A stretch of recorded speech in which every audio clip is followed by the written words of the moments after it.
So during the static stretching, the muscles that felt most tight and inhibited were my calves, my TFLs and hip flexors by far. And those are the same areas as last week.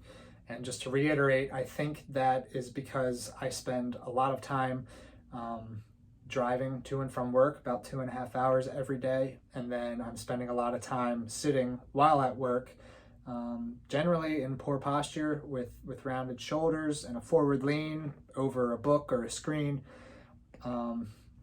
So I think, all that sitting is why my hip flexors and TFLs are very tight.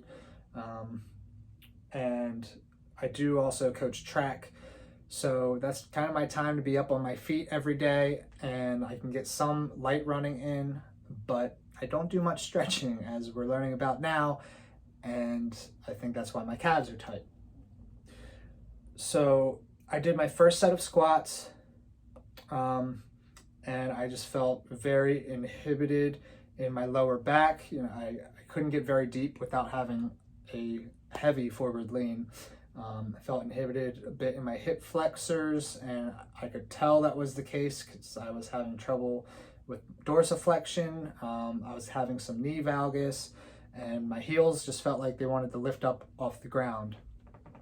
So then I applied the foam rolling and static stretching technique to my right side, static stretching only to the left. And during the stretching, it was easy to tell the side that I did the foam rolling, I could get into a much deeper range of motion with a lot less discomfort.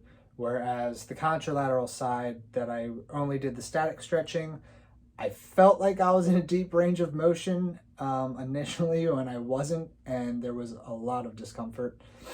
So I could definitely tell that the foam rolling helped prior to the static stretching, and that carried over into the second set of squats, where I felt like my right side was a lot less inhibited and almost felt like it wanted to go deeper. But my left side, where I only did static stretching, was inhibiting that deeper squat. I could still, it wasn't quite as much of a forward lean that I could feel pulling on that left side as prior to the stretching, but it was definitely still there.